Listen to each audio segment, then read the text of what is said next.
your first startup, having no idea what it's going to take, I think is important. I mean, I think you need to not understand what it takes in order to start your first company.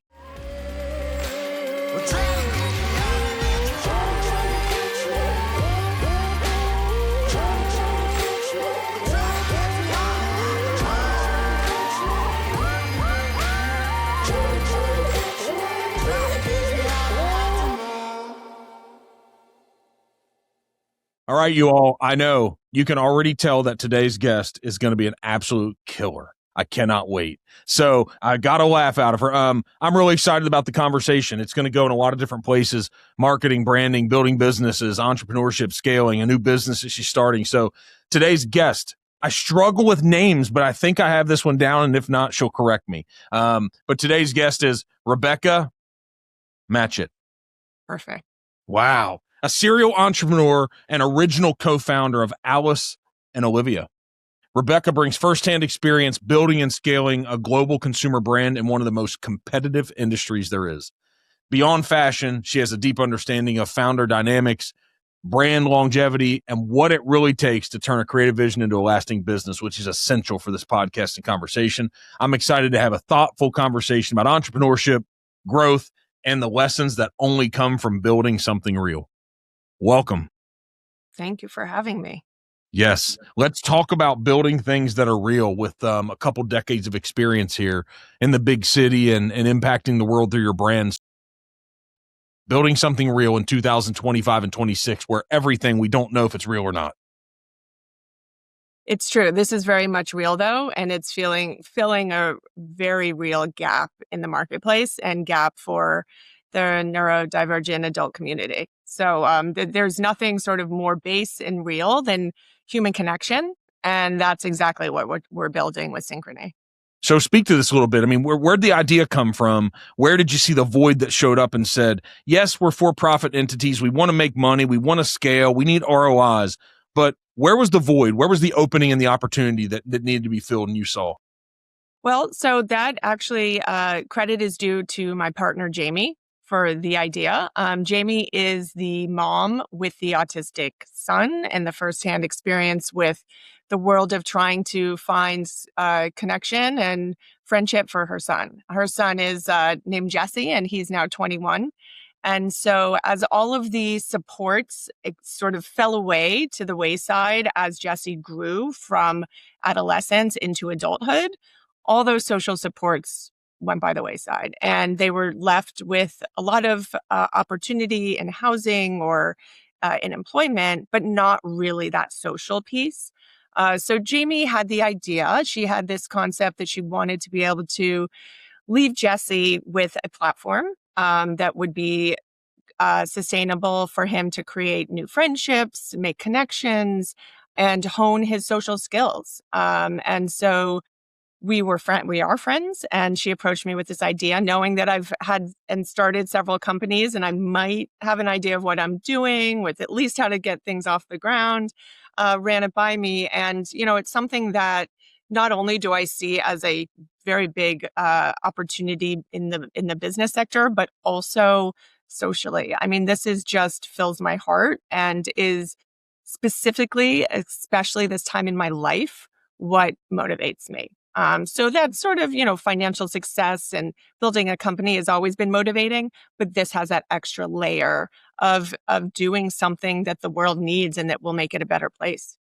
How many people are affected by autism in this country? Not the families and all that, but how many people are directly affected by having autism in this country? And is there a worldwide number that we're tracking at all? Yeah, I mean, this is where it's a little bit of a gray area. The numbers sort of range in the US, 3 million, 5 million, can go all the way up if you include neurodivergent adults, which is a very broad spectrum and also includes a lot of self-diagnosis.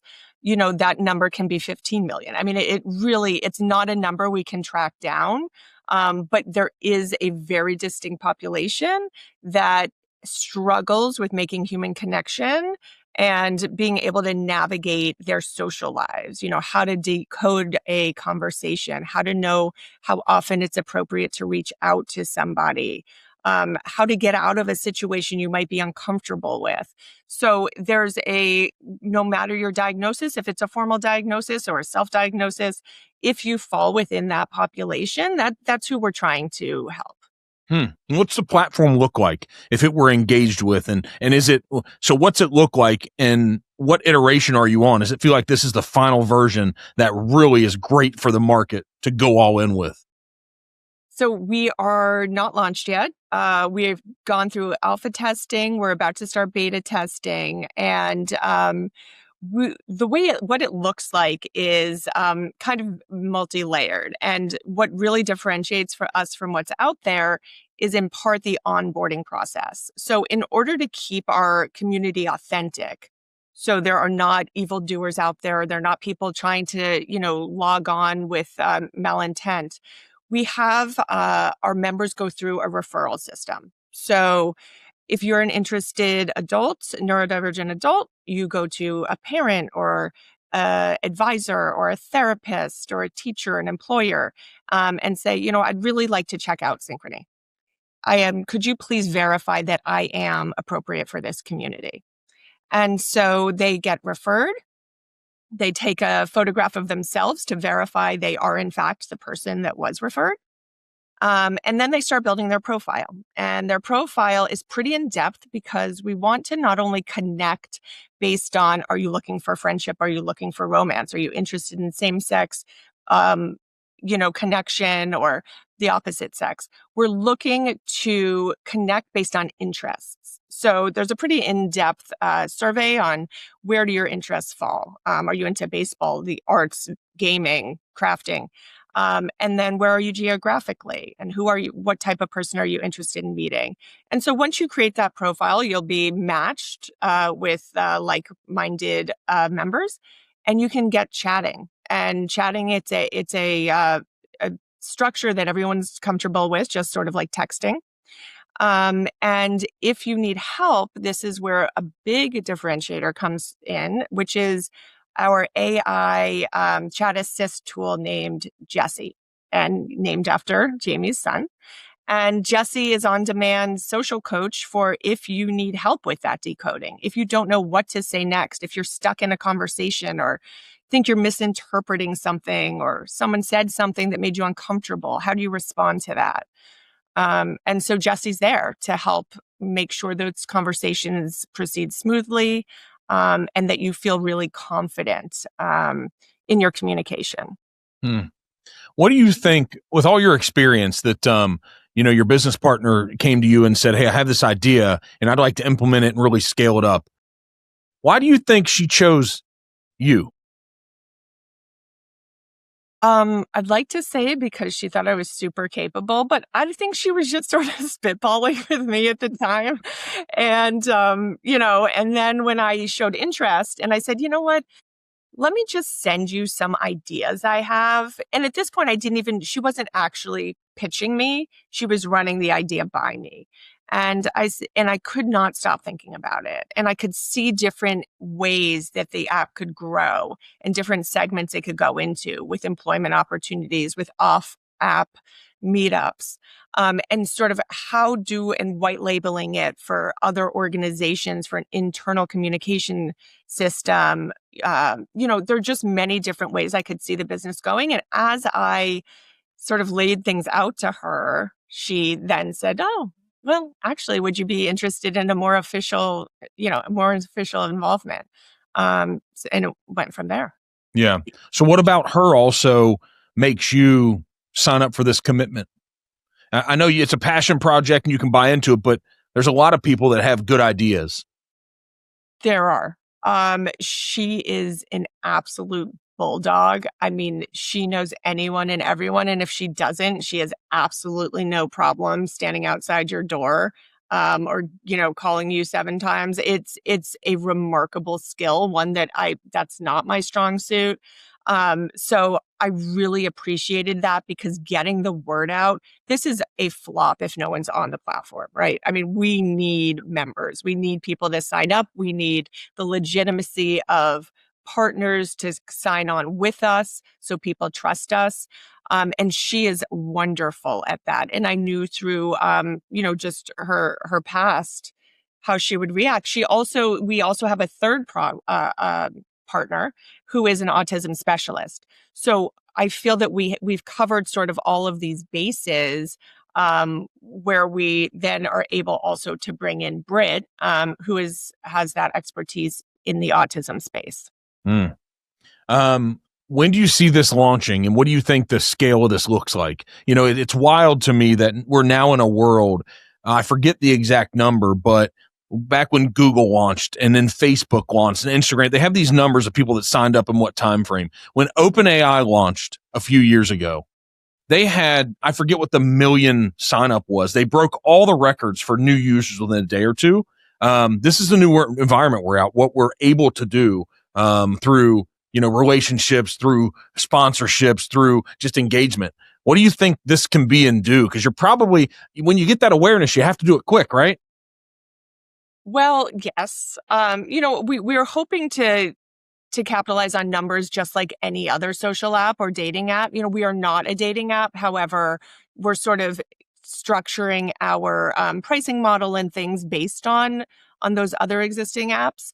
And if we can capture 10% of the market, or dare I say 20% of the market, I think that is our initial goal.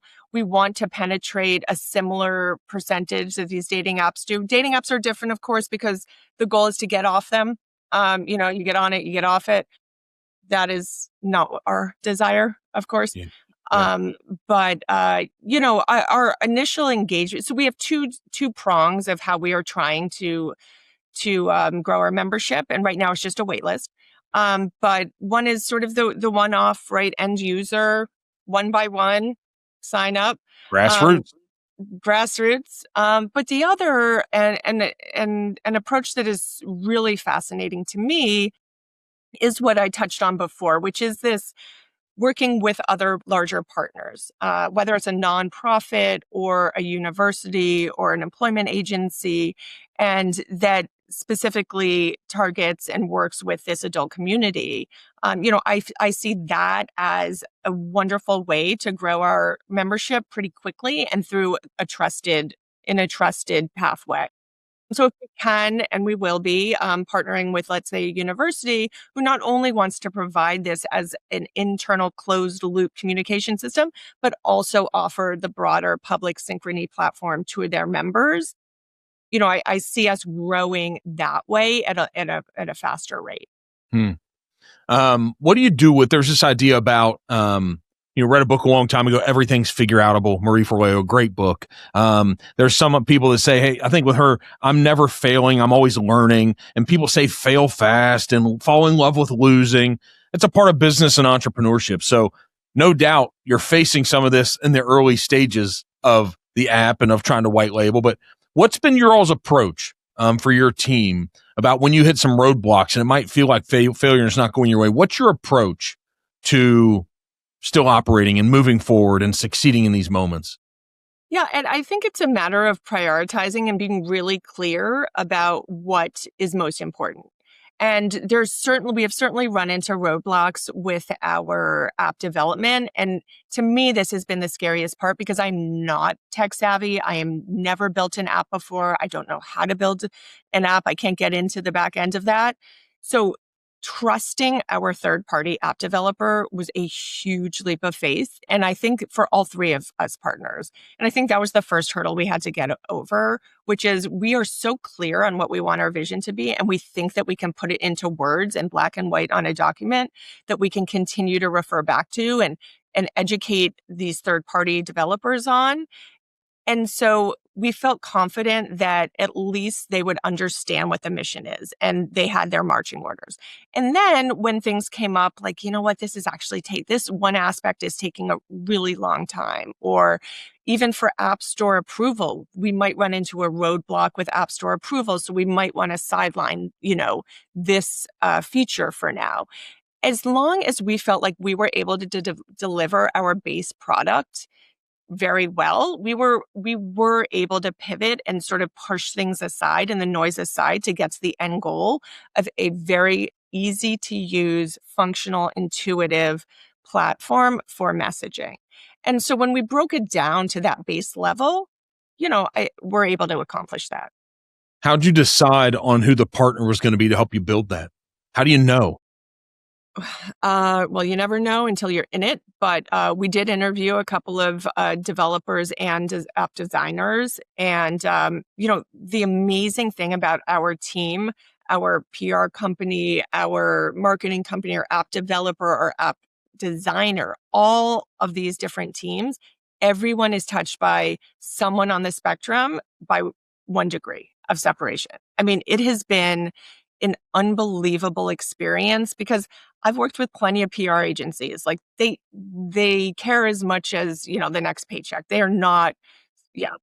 And it shows, right? And it's plug and play and you either fit their mold or you don't. And for this, it has been very personal. Everyone is touched.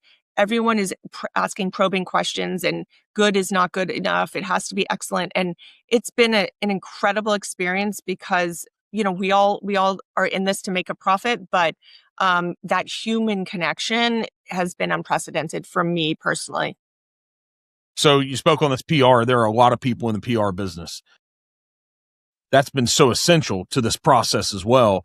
But you spoke to them passionate. If everyone's been affected directly through knowing someone on the spectrum, what does that, all the past business experience you've had and being in the entrepreneurial world, what's that say about needing passion? Because there's a debate. Like, do you need to show up with passion? Do you need to find it? Do you have to ensure you're moving forward with it every day? Because this is a passion project and a profit project. But what if we didn't have that? I don't think that this higher order altruistic goal is necessary. Being financially successful is very motivating. That is really all some people need. And by the way, it was all I needed for a very long time. It was later in life when I've had other companies and I'm where I am personally with my family and everything like that, where that just wasn't enough for me anymore. I could do a good job, but it was not something I would be jumping out of bed or thinking, to do in the morning or thinking about in the shower. Like this, I needed this to sort of motivate me to go to start another company because, it takes everything. And that financial bit of it is always motivating, but it wouldn't have lit the same fire that this has in me. Can you look back on the person that you've become now, capable of doing this, and not even capable, but then deciding I'm going to, because you know what's ahead? You knew it when you were signing up. There was probably these moments and conversations with you and even with your family, like, hey, do we want to do this? Because it's not just a me, what I'm going to have to give. I mean, y'all in this too? Right. Yeah. And it's funny because my youngest daughter, actually, this was 2 years ago, because I've been doing this for almost 2 years. She said, Mom, are you going to work again? Because it had been, a year or two with nothing. And that hit me. I mean, that was right in my gut. My daughter now thinks I'm someone who doesn't work. That's not my self-image. It's feel like I've been grinding for 20 years. But so, yeah, I mean, it was sort of a family decision, but really it was a me saying, I need to do this for many reasons, including my daughter. Yeah. But yeah, the ignorance, you sort of touched on this of your first startup, having no idea what it's going to take, I think is important. I mean, I think you need to not understand what it takes in order to start your first company. Is that because if we knew, we wouldn't do it? Sort of, yeah. Because you're never prepared, right? So it's not just the time, but it's oh my gosh, I didn't think about that. Wait, I need to file that paperwork. I mean, it's everything from that to understanding how important the marketing is or the timing or the scalability. All of it is vitally important. And there's no way you can know all of that and have experience with all of that beforehand. But I also, I'm a really true believer in, I think it's important, or at least for me has been helpful, to not be an expert when you're going into something. I mean, because my first company, Alice and Olivia, I had no idea what I was doing. I was also a child. I was in my 20s. Um, but it allowed me to do things that were unprecedented. Like, you don't use upholstery materials to make pants, which is what I did. And had I known better, I wouldn't have done that, and I wouldn't have started the company. It wouldn't have been a success. So ignorance to me is bliss in many ways, um, i- as an entrepreneur. And it sounds a little crazy, but to me, it's given me that sort of additional drive and determination to make sure I'm doing it right, to educate myself, and to not just rest on my laurels that I know what's happening or I know what to expect, because really you never know what to expect. Yeah. What rooms have impacted you the most? What rooms? Could be a room that you were in doing it yourself. It could be a room filled with people that influenced you. Wow. And it's not even a gotcha question, because I think the challenge for most people is, if you just said too, to not be the expert, our egos have to learn that. Right? Because we're in our 20s, like we want to tell the world, right? We know we have this figured out, and it's right. Well, we have a lot to learn. Yeah. Yeah. What environments and rooms have impacted you the most? So one comes to mind, and I don't want to really name names, but when I started Alice and Olivia, we had a mentor, later investor, um, who was very influential, both on the positive and the negative. And I think the what I observed from him was this high level of sort of orchestrating and understanding the business from a very high level that provides a freedom that you don't get involved or tied down by the weeds. You don't get caught up in the weeds. You're allowing yourself to see sort of in the future, past the roadblocks or past the bumps in the road. And how he interacted with his staff, both positively and negatively, impacted me a lot. The other thing I would say is really around my dinner table growing up. My father started a real estate company, which is a family business now. My brother runs, and every night at dinner it was a conversation about business. It was a conversation about the different aspects of what the struggles were, how the political climate was impacting things, how it impacted our lives, and integrating business and that type of entrepreneurship just into daily conversation and into daily life, made it less scary, and also made me understand sort of the impact that you have at many levels, and it's first in so many how you can impact so many lives.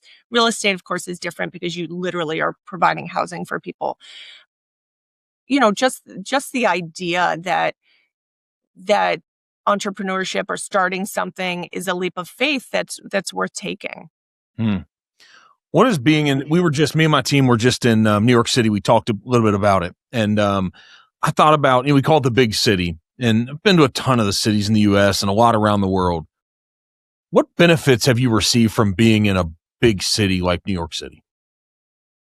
Well, I mean, everyone talks about the energy of this city, and I have to completely agree. I think that even people who say they don't work, there's always some sort of side hustle or there's something going on, and I think it's incredibly motivating. I referenced a year or two that I wasn't working, and I felt like, what the hell am I doing? Like, this is crazy. Time is ticking. I'm wasting my life, and not that that's necessarily good. I think everyone could use as emotional, mental, everything break once in a while. Um, but I don't know that I would have been as motivated to jump back on the horse had I not lived in this city, if I weren't currently here and I weren't seeing people go by at 100 miles an hour every day of the week. And of course, it's access to so many smart people. And just the conversations are not superficial, Low level, a bunch of small talk, all that. Right?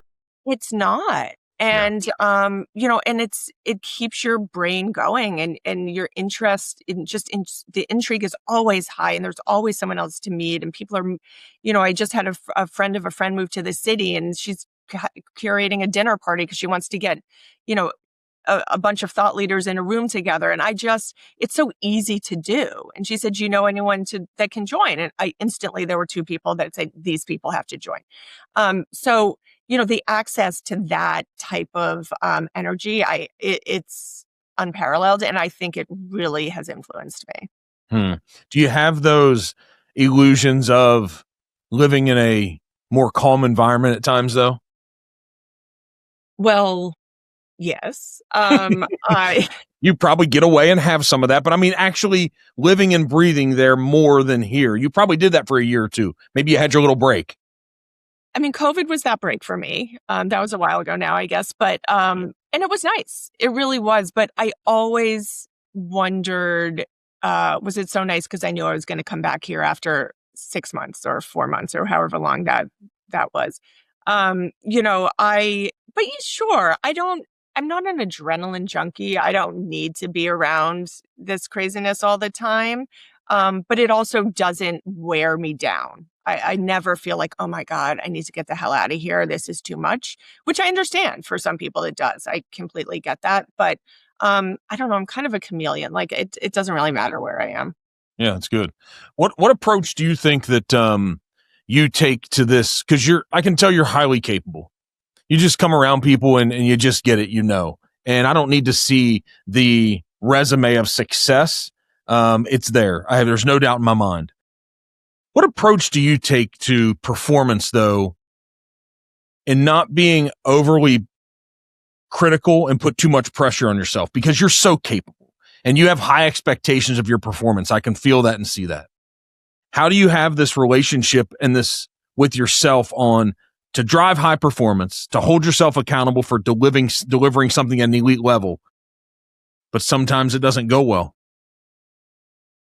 Yeah, I can be pretty rough on myself. I definitely feel like even at my old age, I have imposter syndrome. There are things that might not make any sense, but it's the internal dialogue you have. I think that at least with this, there's a higher order. I mean, there's something that's more important than my insecurities. You know what I mean? Or like me beating myself up.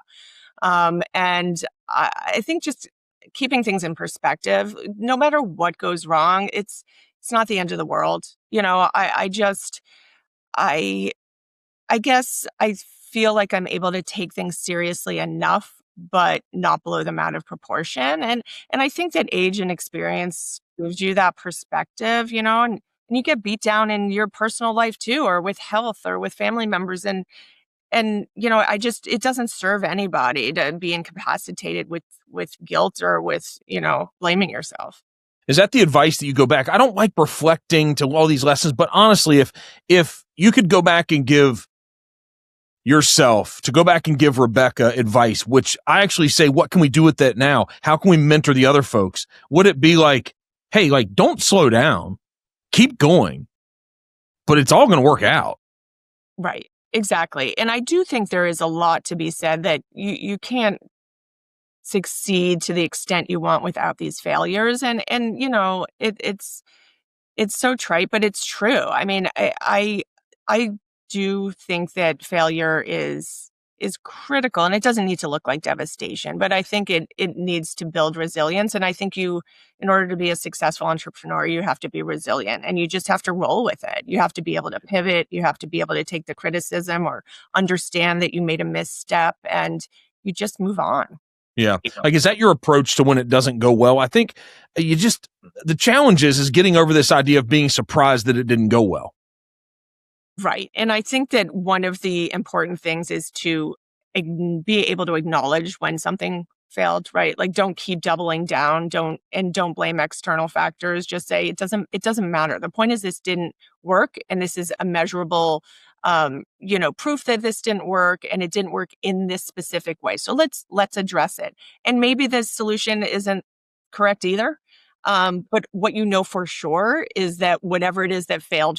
So it's time to move on for it. Yeah. Being able to not tie our identity to us being the outcome of the project, like to go find the other solution, to not just because it's not working out the way you thought, well, go find someone who can help you work through this process.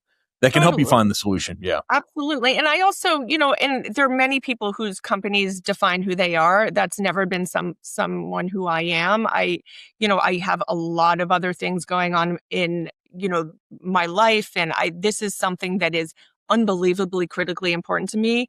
But if it goes down, I'm not, my life's not over. Yeah, how do you balance that? I think that's an awesome perspective, but how do you balance that and still make sure you do everything you can to have it succeed? Because that is a balance. And there's not a lot of things in life that balance. I've learned that they don't. Well, you have to make the balance. And I just think that I've become very efficient with what I have to do. And my two partners are incredible with this. And we're all at different sort of points in our lives and have different things going on, but we all understand that when something needs to be done, we will get it done. We are not into sort of like FaceTime for the sake of FaceTime, right? Like we are operating for a result and for a very specific purpose. And if someone doesn't need to be on a call or a FaceTime, they're not on it. So I think that we're really honed what we need to accomplish and what success looks like. So it kind of puts all that noise to the side and allows us to live the other aspects of our lives, in the way that we want to. Yeah. So what's your approach in this sales environment that I come from so often? Anything's just people, but it's about what are our business development tactics? What's marketing look like? But I try to break it down for everybody. It's like, hey, let's just look at the daily task today. We've reverse engineered it. We've inverted it all the way to this is the daily task. What, you're smiling. That must have hit on something. No. I was just on a call about our different approaches to marketing and things. That's why I was smiling. But go ahead. That was good. You could have been on the call. Yeah. So, but what do you all need to do on a daily basis? So, for example, on this Thursday, what are the tactical things on Thursday and then on Friday that you all need to be doing consistently to make sure this starts to stack and grow and scale? Like, what needs to happen from today? Who do you need to reach? What needs to happen? Right. So today, right before this, we had a call with our marketing and PR companies, and we're talking about onboarding a brand ambassador. What does that look like? We would like someone from the ND community to be able to be a spokesperson for us. We're talking about our launch event and how are we going to structure that launch event? What's our budget for the launch event? And then there are calls with the lawyer, trademark situations. How does the mark look in Europe versus in the US for us right now? What are our odds and what's the pathway to secure that? And then we're in testing on our phones. So, we have this testing app where we have Synchrony on our phones, and we're just trying to break it. We're trying to mess around with it and see what it does. And we're in Slack, which, all these sort of text situations, which I had no idea what was going on. And now my computer dings all day long with different types of chimes. Oh, that's Slack. Oh no, that's from this Gmail account. Well, that's from the other Gmail account. That the app testing right now is huge, of course. We're within a month or two of launch, and we're really trying to break it. We're trying to see where the holes are. What do we do to not get too distracted? Because this is the new world. You have Slack going off. The problem is once you're in a Slack, you just get hit with everything. It's like, man, 90% of that's not relevant to me now, but something in our brain still looks at it. You want to tap your Apple Watch. It's like, can I shut this down? Do you have an approach to focus and even how you lead and how you share that with people not to get distracted? No, it's horrible. It's hard. It's really hard. Like, I'm just honest about these things. It's really dang hard now. It's hard.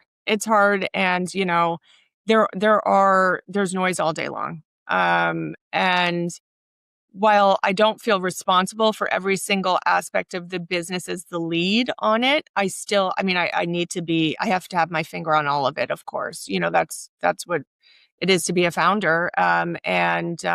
So I do more information, the better for me.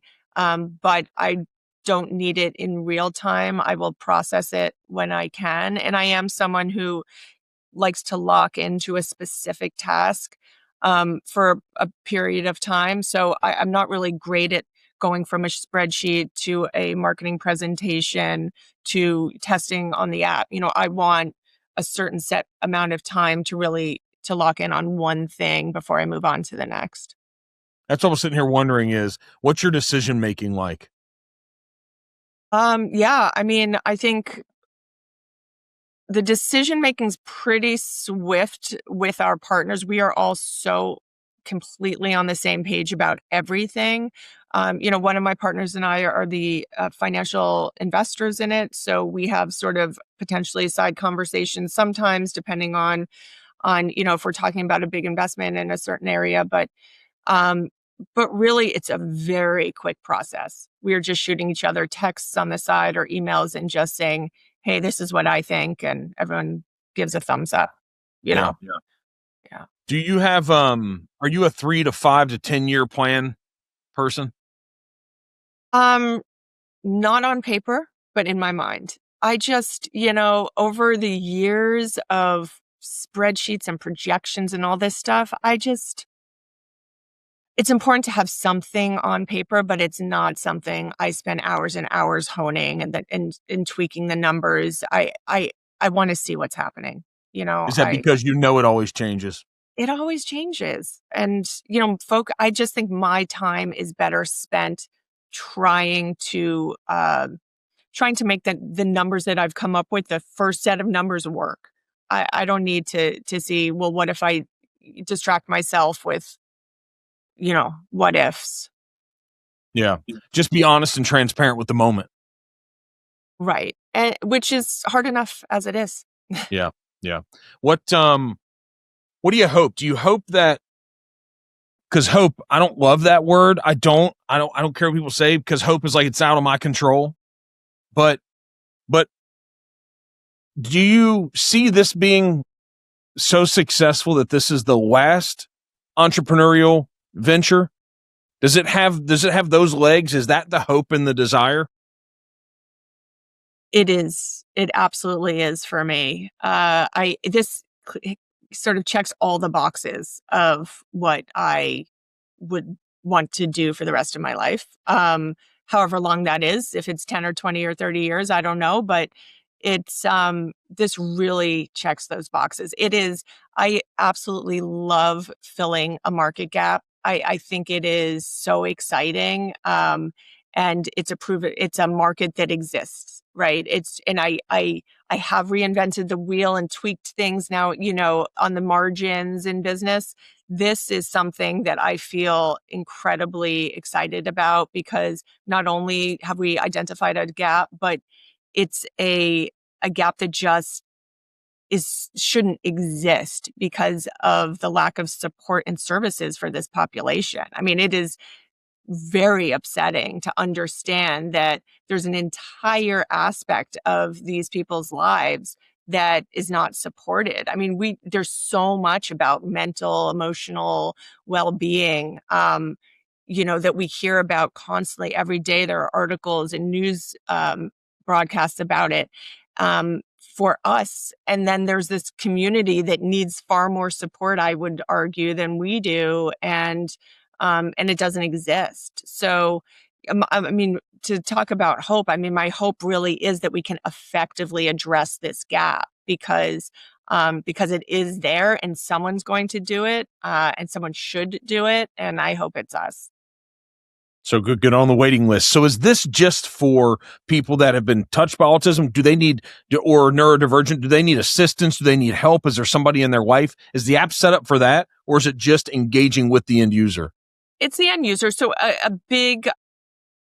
one of our big goals is to create social independence. And so, we do impact families, because right now the families are the ones who are supporting this social side of their loved ones. And that is incredibly time consuming. I mean, to make a plan for July 4th is probably going to start, in March. It is like working out all the questions. What if it's raining? What if the car breaks down? What if, my friend gets sick? And there are all these uncertainties, and that's just all engaging, encompassing for this population, that it frees not only them as the end user, but the family member or whatever the support system is around them, to say, you know what?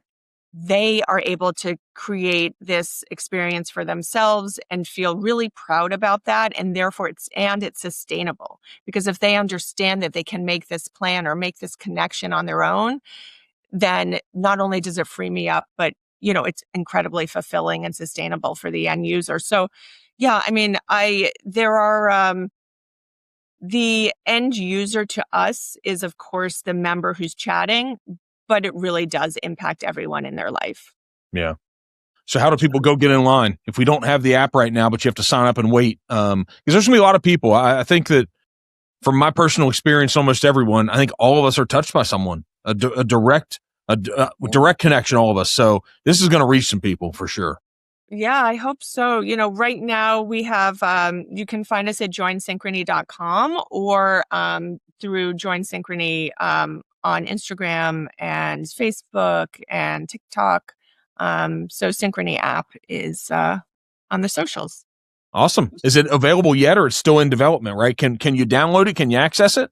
You can't. It's the waiting list right now, but we have a bunch of really fun marketing, engaging experiences coming up leading up to the launch. Fun is a good thing.